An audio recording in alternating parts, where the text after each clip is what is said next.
명절 잘 보내셨습니까? 대답이 잘 안 나오시네요. 이 명절이 좀 가족 간에 모이고 그래야 명절 맛이 나는데 이 거리두기 때문에 자녀들도 제대로 못 오고 그래서 서운하시기도 하고 좀 그런 명절이 되시기도 하셨을 텐데 그럼 오늘 하나님 예배하는 시간입니다. 모든 마음들 내려놓고 하나님께만 집중한 가운데 하나님께 주신 은혜와 축복이 함께 하시기를 주님의 이름으로 축원합니다.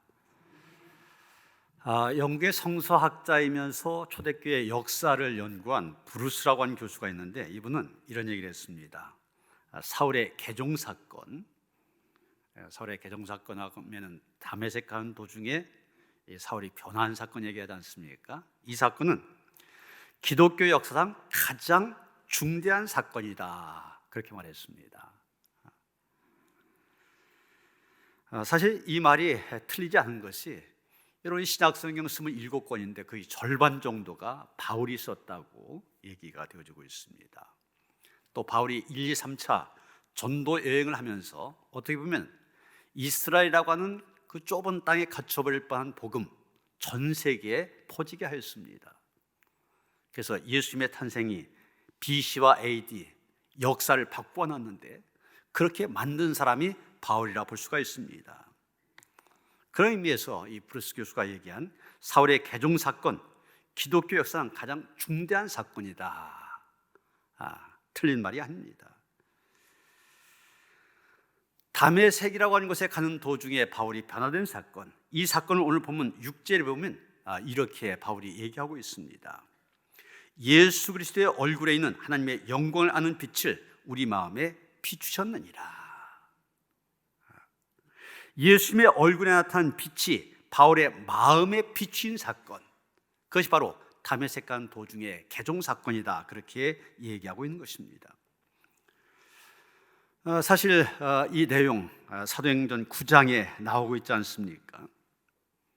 사울이 다메섹에 예수 믿는 사람들을 잡으러 가던 중 하늘에서 밝은 빛이 사울에게 비추게 되고 그 빛이 사울에게 비춘 순간 사울은 이전의 자신의 삶에서 완전히 변화가 되어집니다. 밝은 빛이 비춰지는 순간 박해자 사울이 전도자 바울로 변화하게 됩니다.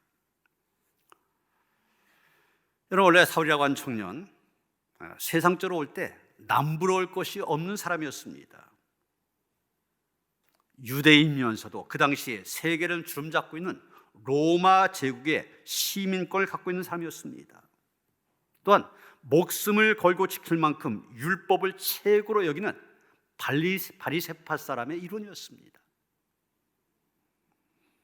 학문적으로 볼 때도 오늘날의 서울대학이라고 우리로 말하면 할 수 있는 가말리엘 선생, 그 당시 유명한 학자 밑에서 공부를 하였고 그렇기 때문에 그는 미래가 정말 밝은 청년이었습니다. 정치, 문화, 종교 여러 방면에 정통하였고 정말 번뜩이는 지성을 소유했던 천재였습니다. 그런데 문제가 무엇입니까? 그의 그 지성과 실력을 가지고 예수 믿는 사람들을 무자비하게 탄압하는 데 앞장을 섰다고 한 것입니다. 하나님의 법인 율법에 대해서는 정통한 사람이었지만 하나님을 제대로 알지 못했습니다. 그래서 하나님께서 원하신 것이 무엇인지도 모른 채 무고한 그리스도인들을 박해하였습니다. 우리가 사도행전 곳곳에서 그런 모습을 보게 되는데 사도행전 8장 1절 상반절에 보면 사울이 그가 죽인 당왕을 마땅히 여기더라 그랬습니다. 이 그가 누굽니까? 스데반이잖아요. 그는 스데반이 돌에 맞아 죽어가는 것을 마땅히 여길 정도로, 그 정도로 그리스도인을 박해하였습니다. 그는 아그리빠 왕 앞에서 자기의 과거를 고백한 적이 있는데 사도행전 26장 9절에 보면 이렇게 말하고 있습니다. 나도 나사렛 예수의 이름을 대적하여 많은 일을 행하여야 될 줄 스스로 생각하고. 무슨 얘기입니까? 예수를 대적하고 예수 믿는 자를 박해한 것이 옳다고 자기 스스로 생각했다는 겁니다. 사도행전 26장 11절에 보면 또 이런 말이 나옵니다. 또 모든 해당에서 여러 번 형벌하여 강제로 모독한 말을 하게 하고 그대에 대하여 심히 격분하여 외국 성에까지 가서 박해하였고, 자기 나라에서뿐만이 아니라 외국까지 가서 그리스도인들을 박해할 정도로 종교적인 면에 있어서 열성분자였습니다. 분명 열심이 있었습니다. 그러나 그 열심은 잘못된 열심이었습니다. 이런 사울, 세상적으로는 미래가 밝은 사람이었다 말할런지 모르지만 영적으로 볼 때는 어둠 속의 인생이었습니다. 그런 그에게 밝은 빛이 비추인 것입니다. 그날도 그는 그리스도인들을 체포하여 예루살렘으로 데리고 오기 위해 다메섹으로 향해 가고 있었습니다. 다메섹 가까이 이르렀을 때 하늘에서 갑자기 빛이 비추는 것이었습니다. 사도행전 9장 3절을 보면 그 순간 이렇게 묘사하고 있습니다. 사울이 길을 가다가 다메섹에 가까이 이르더니 호련히 하늘로부터 빛이 그를 둘러 비추는지라.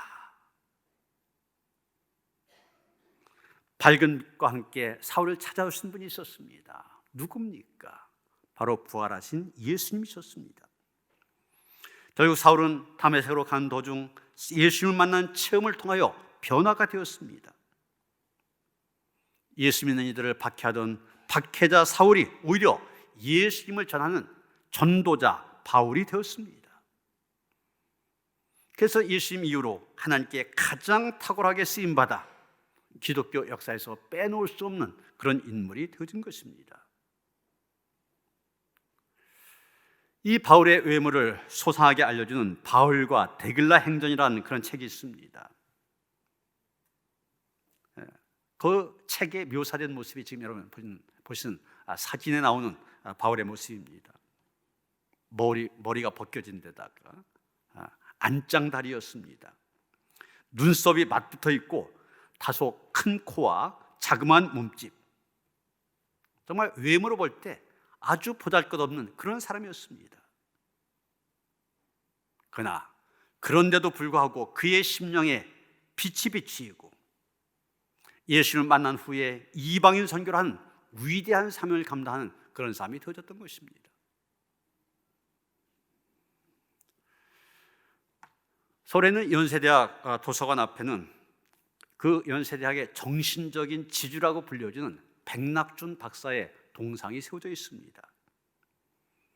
그런데 이 백낙준 박사도 그 아버지, 우리 교회 안에서는 아버지에 대한 얘기가 굉장히 유명합니다. 아버지는 백사겸이라는 사람이었는데 시각장애인이면서 점쟁이였습니다.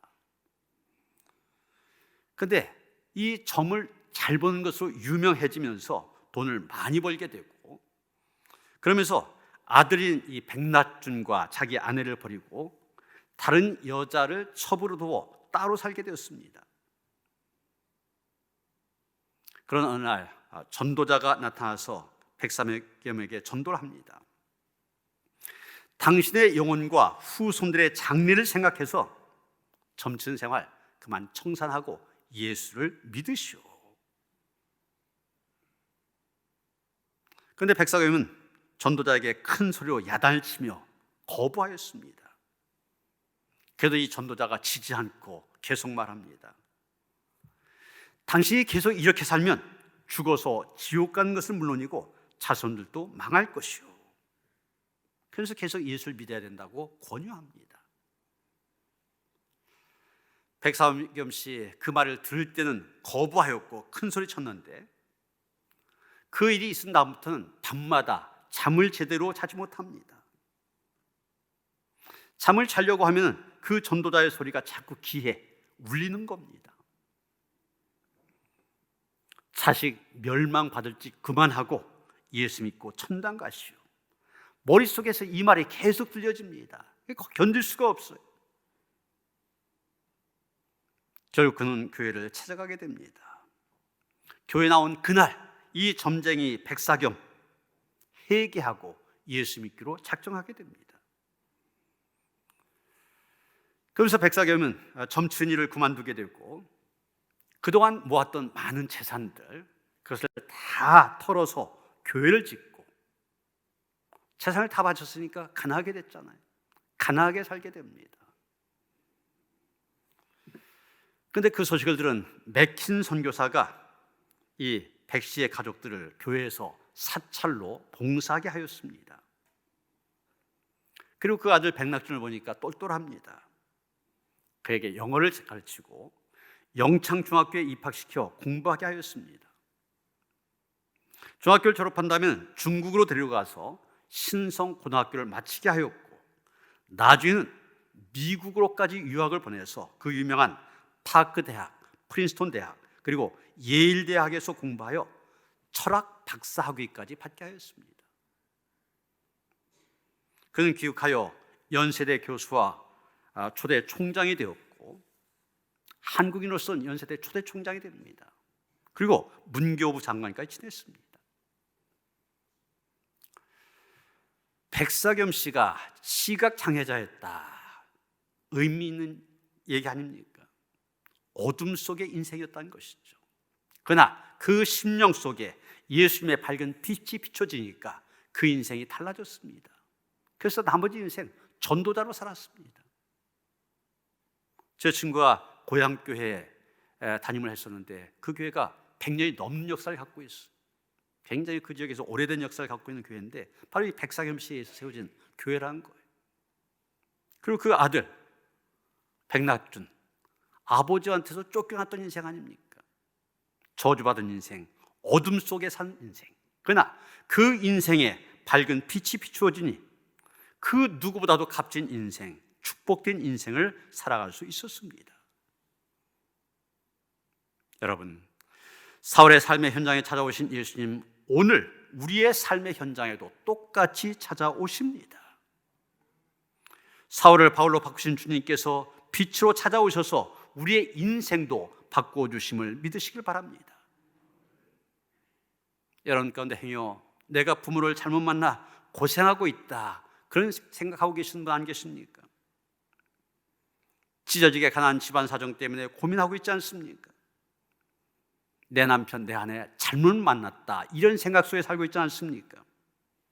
또 선생님과 친구들 잘못 만나 어려움을 당하고 있지 않습니까? 다 괜찮습니다. 빛이 되신 주님께서 우리를 찾아오시기만 하면 됩니다. 빛 대신 예수님이 오시면 불행한 삶이 행복한 삶으로, 가난한 삶이 부유한 삶으로, 저주받은 삶이 축복된 삶으로 바뀌어집니다. 그런데 본문 3절에 보면 바울은 이런 얘기를 하고 있습니다. 만일 우리 복음이 가리었으면 망하는 자들에게 가려진 것이라. 가려졌다는 말이 나오는데 헬라어로 칼룹십스란 말입니다. 숨기다, 감싸다, 덮다, 이런 뜻을 갖고 있습니다. 불신자들이 그렇다는 거예요. 수건으로 그 마음이 가려졌고 그 마음에 덮개가 씌어져 있기 때문에 복음의 빛과 진리를 보지 못합니다. 그러기에 누군가 그대의 마음을 가리고 있는 이 수건 걷어줘야만 됩니다.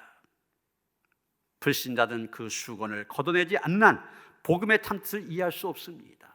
그 심령 속에 복음의 빛이 비추어질 수 없는 것입니다.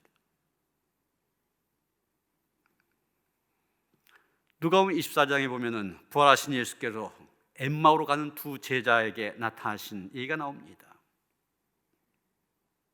예수님이신데, 자기 스승이신데 두 제자 예수님인 줄 알아보지 못합니다. 3년을 함께 지내고 그분으로부터 말씀을 들었던 예수님인데 알아보지 못한 겁니다. 누가복음 24장 16절에 보면 이렇게 말합니다. 그들의 눈이 가리어져서 그인 줄 알아보지 못하거늘.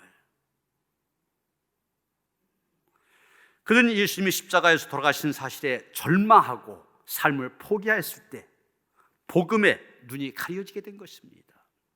슬픔이 그들의 눈을 가린 거예요. 그런데 예수께서 떡을 떼어주실 때 31절에 가서 보면 그들의 눈이 밝아져 그인 줄 알아보더니 이렇게 말하고 있습니다. 복음이 그들의 눈을 밝게 만든 것입니다. 여러분, 복음이 가려지면 멸망의 길을 가게 됩니다. 복음은 사람으로 하여금 살게 하는 것입니다. 그런데 살린 복음이 가려졌다, 죽는 것입니다. 그래서 복음이 가려지면 생명이 아니라 사망만 쫓아다니게 됩니다. 이사야 59장 2절이면 이사야 선지자 이렇게 말합니다. 오직 너희 죄악이 너희와 너희 하나님 사이를 갈라놓았고 너희 죄가 그의 얼굴을 가려서 너희에게서 듣지 않으시게 함이니라. 우리 인간의 죄가 하나님의 얼굴을 가리게 하여 하나님 보이지 않게 하고 복음을 가리게 하여서 복음이 들려지지 않게 한다는 것입니다. 결국 이런 삶의 마지막은 멸망이라는 얘기죠.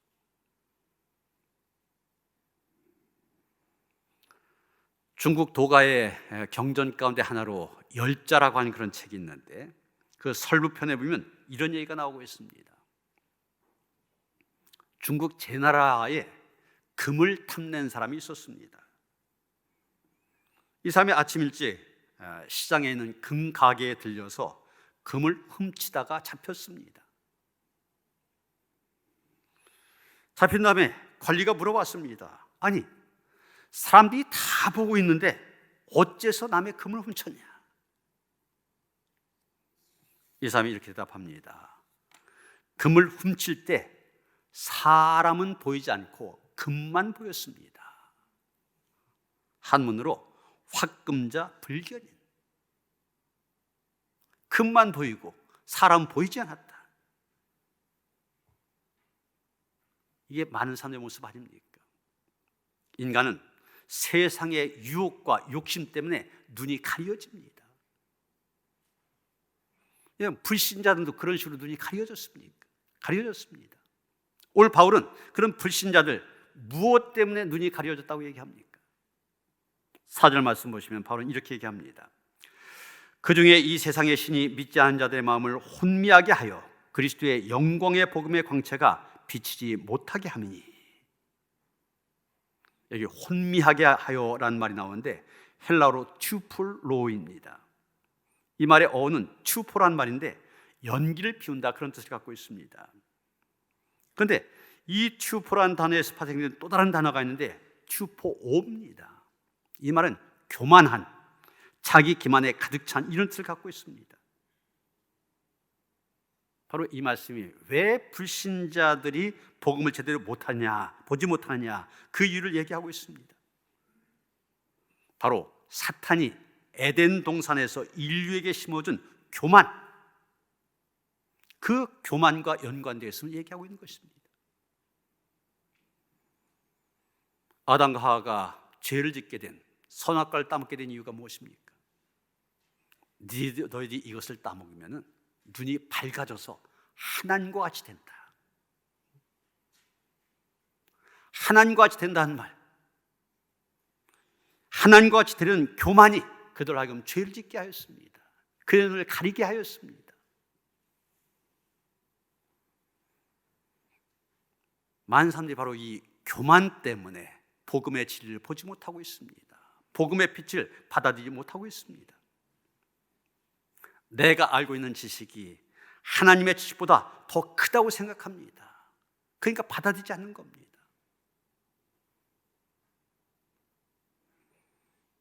지금은 예수를 믿고 세례까지 받았지만 여러분 이효령 씨 아마 우리나라에서 이 사람도 국보급에 해당될 정도로 모르는 게 없는 사람입니다.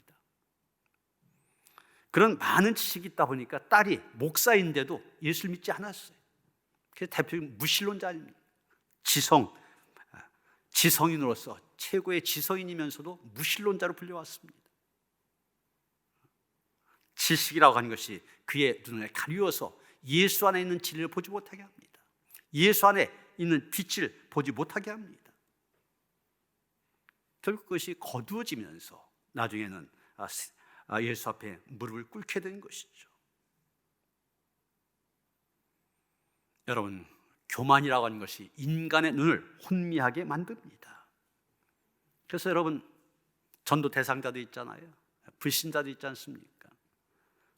그들에게 기도할 텐데 먼저 무엇을 위해 기도해야 되냐? 바로 이 교만의 뿌리가 제거되게 해달라. 이것부터 기도해야 됩니다. 오늘날 많은 사람들이 그리스도를 거부하고 있습니다. 그 가운데 많은 사람들은 거짓 종교에 잘못된 꾸임에 빠져서 그러기도 합니다. 이건 또 요즘에 문제가 되는 영생교, 소위 승리재단이라고 하는 거. 예수님도 거부하면서 조이성을 자기들 교주로 하고 자기들 구원할 메시아라고, 그런 사람들 아닙니까?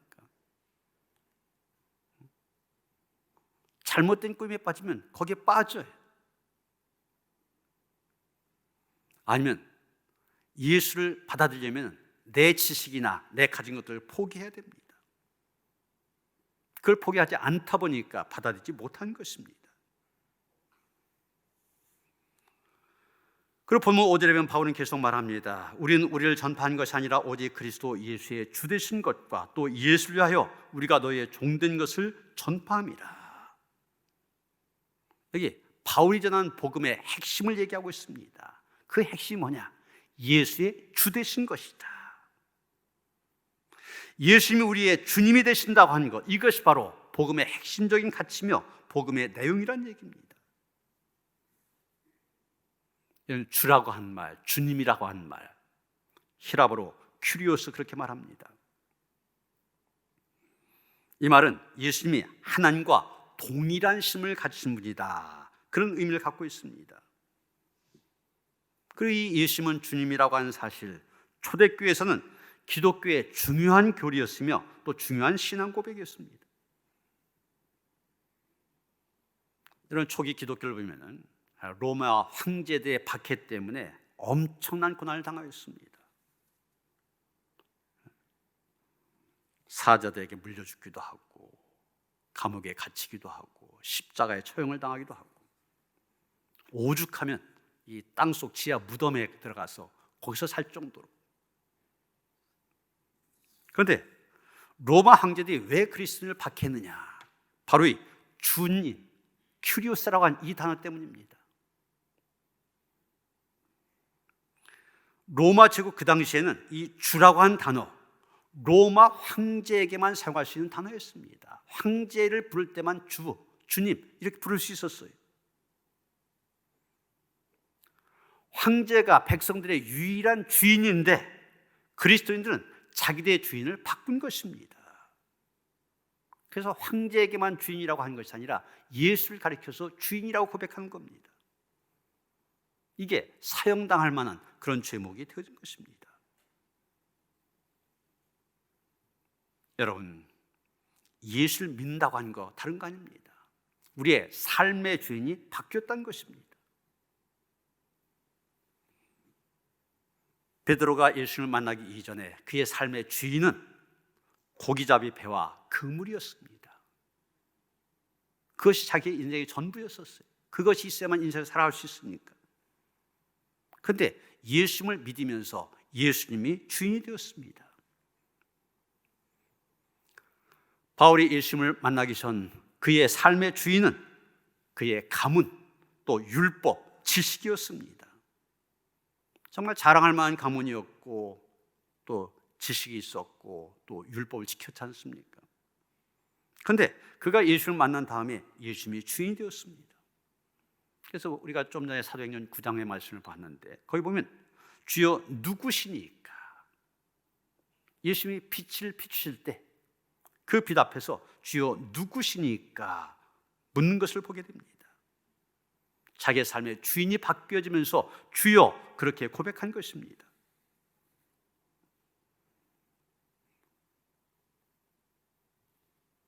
바울이 쓴 편지 전체에 보면은 이 예수라고 하는 단어가 219번 나오고 있는데 주님이란 단어는 그것보다 훨씬 많은 272번 기록되어져 있는 걸 보게 됩니다. 또 그리스도라고 하는 단어도 389번 언급이 되어 있습니다. 주 예수 합쳐진 단어도 100번 이상 등장하는데 우리가 잘 아는 단어도 있잖아요. 주 예수 그리스도의 은혜, 또 주 예수의 오시옵소서, 이런 말들이 있죠. 그 당시엔 예수님에 대해서 주라고 한 단어, 아주 보편적으로 쓰여졌던 호칭입니다. 그리고 이 주라고 한 한마디에 예수님을 하나님으로 인정하는 대단한 신앙 고백이 들어 있습니다. 우리가 복음서를 보면은 우리의 신앙 고백, 기초가 되는 고백들이 세 가지가 나옵니다. 베드로는 주는 그리스도시요 살아계신 하나님의 아들이시니이다 고백하였습니다. 마르다는 주는 그리스도시요 세상에 오시는 하나님의 아들이신 줄 내가 믿나이다 고백하였습니다.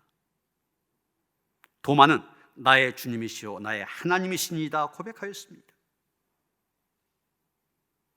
신약의 위대한 이 세 가지 신앙 고백이라고 얘기하는데 이 한결같이 뭐라고 고백합니까? 예수님을 주님으로 고백하고 있는 것입니다. 우리가 잘 부르는 복음성가가 있죠.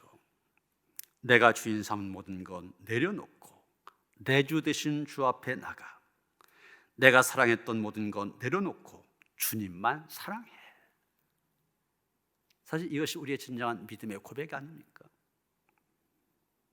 그런데 입술은 그렇게 고백하면서 세상의 것을 주인으로 삼은 사람들 너무나 많이 있습니다. 돈, 명예, 정욕, 지식, 심지어는 사탄까지 주인 삼은 사람이 있습니다. 그러나 우리의 주인은 예수 그리스도 한 분이십니다. 여러분, 우리의 주인을 바꾸지 말아야 됩니다. 두 주인을 섬기면 안 됩니다. 예수님께서도 사람이 두 주인을 섬길 수 없다고 하셨습니다. 예수님만이 우리의 삶의 영원한 주인이 되게 해야 합니다.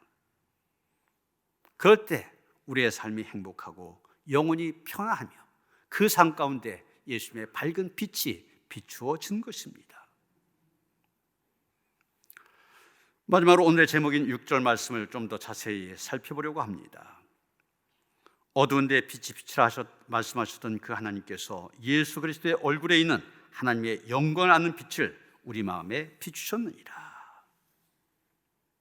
여기 어두운 데서 빛이 비치라 하신 말씀, 여기 말고 다른 데서 많이 들어본 말씀이죠. 바로 창세기 1장 3절입니다.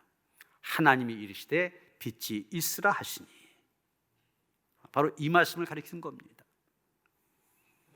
그런데 빛이 있기 전의 상태에 대해서 창세기 1장 2절에 보면 이렇게 말하고 있습니다. 땅이 혼돈하고 공허하며 흑암이 깊음 위에 있고, 하나님이 빛을 창조하시기 전 천지는 창조되기는 하였지만 혼돈이요 공허요 흑암의 깊음만이 있을 뿐이었습니다. 마찬가지입니다. 하나님께서 우리 마음에 빛을 비추시기 전에는, 하나님의 영광을 드러내는 예수 그리스도의 빛이 우리의 마음에 비추이기 전에는 우리의 마음 역시 혼돈이요 공허요 흑암의 깊음만이 있을 뿐이었습니다. 우리 마음에 소망이 없고 절망과 죽음의 깊음만이 있을 뿐이었습니다. 그러나 하나님께서 하나님의 영광을 드러내시기 위하여 예수 그리스도를 세상에 보내시고 그의 빛을 우리 마음에 비추어 주셨습니다. 그러므로 인하여서 우리에게 소망이 왔고 생명이 이르게 되었습니다. 요한복음 1장 3절 이하에 보면 사도 요한 그런 것들을 이렇게 얘기하고 있습니다. 그 안에, 그는 그리스도를 말하는 거죠. 그리스도 안에 생명이 있었으니 이 생명은 사람들의 빛이라. 빛이 어둠에 비치되 어둠이 깨닫지 못하더라. 좀 뒤에 9절 가서 보면 참빛 곧 세상에 와서 각 사람에게 비추는 빛이 있었나니, 12절 영접한 자 곧 그 이름을 믿는 자들에게는 하나님의 자녀가 된 권세를 주셨으니. 여러분, 하나님의 형상을 상실한 사람들은 어둠 가운데 머물며 어둠의 임금인 사탄의 노예로 그에게 복종한 삶을 살아가고 있었습니다. 어둠은 절망이요 죽음인데 하나님은 소망과 생명의 빛을 그리스도를 통하여 비추기를 원하셨습니다. 그러기에 어둠의 삶을 벗어버리고 빛으로 나온 사람의 삶의 모습 다를 수밖에 없습니다. 그것을 바울은 에베소 5장 8절 9절에서 이렇게 말합니다. 너희가 전에는 어둠이더니 이제는 주 안에서 빛이다. 빛의 자녀들처럼 행하라. 빛의 열매는 모든 착함과 의로움과 진실함에 있느니라. 우리가 정말 빛의 자녀인지 아니면 여전히 어둠의 자녀들인지 우리는 우리의 삶의 열매를 통해서 알 수가 있습니다. 우리의 삶 가운데 하나님께서 예수를 통하여 회복시켜 주시기를 원하시는 하나님의 형상, 곧 착함과 의로움과 진실함이 나타난다면 이것이 바로 우리가 빛에 속한 하나님의 자녀인 것을 스스로 증거한 것입니다.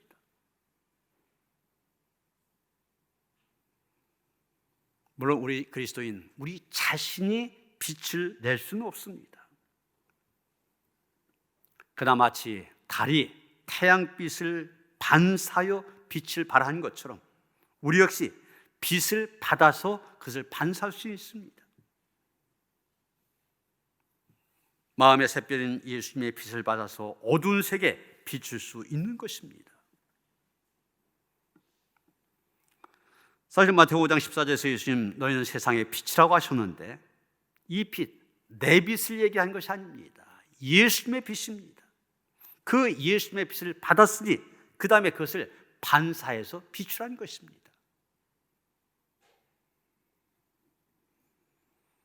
오스트리아의 라텐버그라고 한 마을이 있는데 알프스 산맥의 깊은 계곡에 있습니다.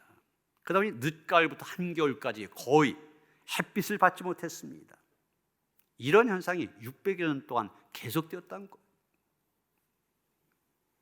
그런데 유럽의 어느 회사가 헨리 오스탈이라고 하는 거대한 회전 거울 수십 개를 산에 설치했습니다. 산 꼭대기에서 그 햇빛을 받아서 이 마을에 반사하게 했어요. 여러분 보시는 게 그 마을인데 여러분 빛이 비추는 모습이 보이잖아요. 저게 햇빛이 직접 비추는 것이 아니라 거울 통해서 반사해서 비추는 것입니다. 그런 식으로 빛을 비추어서 부족한 햇빛을 충분히 쏠 수 있도록 했다는 것입니다. 마찬가지입니다. 우리 스스로가 빛을 낼 수는 없지만 우리가 예수님의 작은 불빛이 되어서 주님으로부터 받은 빛을 세상을 향하여 비춘다면 언젠간 구원의 빛, 생명의 빛, 진리의 빛이 죄악으로 가득 찬 이 어둠에 비추어서 세상을 구원하고 세상에 생명을 주는 은혜가 있게 될 것입니다. 하나님께서는 그런 사명자로 우리를 부르셨습니다. 너희는 세상의 빛이다. 이 사명을 깊이 기억하면서 우리가 마음에 받은 예수 그리스도의 빛, 밝은 빛 반사하여 힘써 비추며 살아감으로 어둠의 세상을 예수 그리스도의 밝은 빛으로 광명으로 바꿔가는 그런 성도들 되어주시기를 주님의 이름으로 축원합니다. 하나님 감사합니다. 우리의 마음의 어둠 속에 밝은 빛을 비춰주셔서 빛 가운데 거할 수 있게 하시니 감사드립니다. 빛의 열매를 맺으며 살게 하여 주시옵소서. 빛을 받아서 반삼으로 인하여서 어둠의 세상을 밝게 비추어가는 주의 거룩한 백성들, 하나님의 자녀들 되게 하시옵소서. 예수 그리스도 이름 받들어 기도하여 싸움나이다. 아멘.